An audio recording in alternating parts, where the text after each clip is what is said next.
Hi, how you doing? Hope you're okay. I'm at home and I know I keep getting these messages. Why don't you do more from the shed? You know, I tell tales from the shed.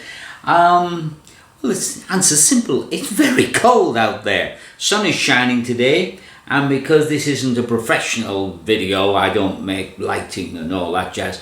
I just come and have a chat with you. And so the sun might swing round and I might be beautifully lit, whatever. Sunny day, but freezing cold. Coffee time.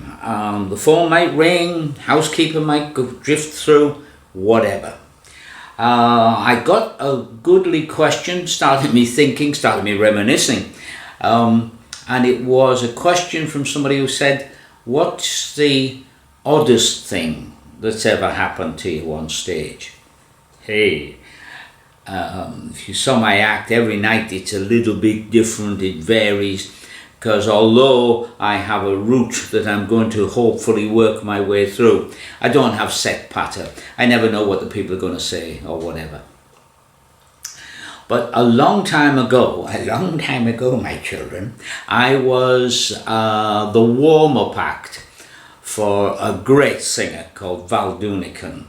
And Val had very kindly agreed to have me in his show.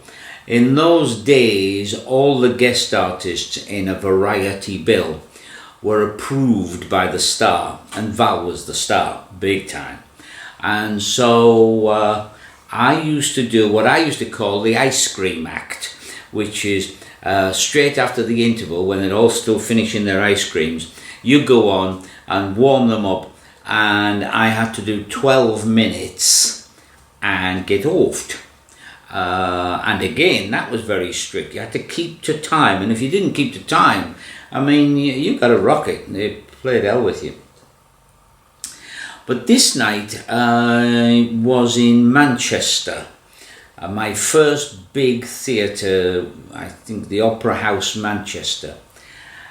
And in the interval, the company manager came to me and he said, have you seen those two in what they call the prompt side box? Now, in posh theatres, big theatres, they used to have these boxes on the side of the theatre. And I was always worried about that because they were always the worst views, but I think people sat in them to be seen, darling, you know.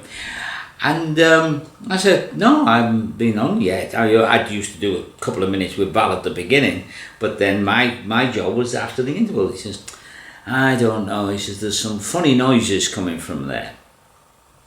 I said, well, if there is a noise, I'll deal with them when I'm on. I'll shut them up. I'd come from the working men's clubs. You dealt with everything. I was cool. So anyway, I walked on, and in those days, I used to do all these fancy shuffles to open my act. Nowadays it tends to be a cup and ball. But I went into the patter, and while I'm talking, I am looking, and there's just a couple in there. That's all they are, just a couple of people in this box. And so they are amorous, said he politely. They were what it was called then snogging. Do they still use snogging? Anyway, but he was kissing her and this, that and the other. And they were getting a bit loud with it. So I thought, as soon as I've finished this card routine with my fancy shuffles and the jokes that go with that, I'll meander over there and I'll pick on them, you know. But when I dropped all the cards in this superb waterfall into the box, what a star, I cast my eyes to the left. They weren't there. They'd gone. Oh, good. So I picked on somebody at the front and borrowed a fiver, tenner, pound note, whatever. And I heard this noise, low groaning. So I looked over to the left, and I saw a bit of movement come up just above the banister rail, you know. And I thought, oh my Lord, he's got her on the floor. So to distract the audience from the happening in that box, I went right over to this side of the stage, to this box. But I was no longer the main attraction. The people up on the balcony there, they were all like this, looking to their right. And the people up in the gods were giving them a standing ovation, and there was definite movement going on there. Occasionally a little bare bit of flesh would rise above, and I'm thinking, I've got to do this, I've got to distract this, got to do this, that and the other. And so I'm working louder and faster.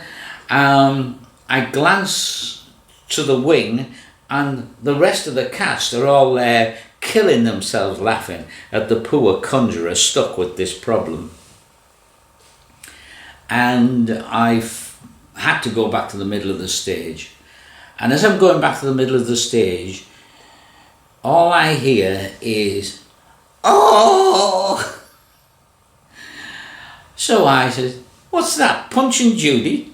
And I look over to the left, and as I'd said it, her head came up over the balcony like that to see what was going on. And I said, "There's Judy." And then his head came up and said, "And there's Punch." And I thought, right, I'll get this trick finished, I'll deal with them. But by the time I'd finished the trick, and they'd gone, I think somebody must have gone and taken them out. But I guess in all the memories of all the theatres that I've ever played, and there's been several thousand of those, that would be the oddest thing that ever happened. And I just do hope it hasn't given anybody watching this an idea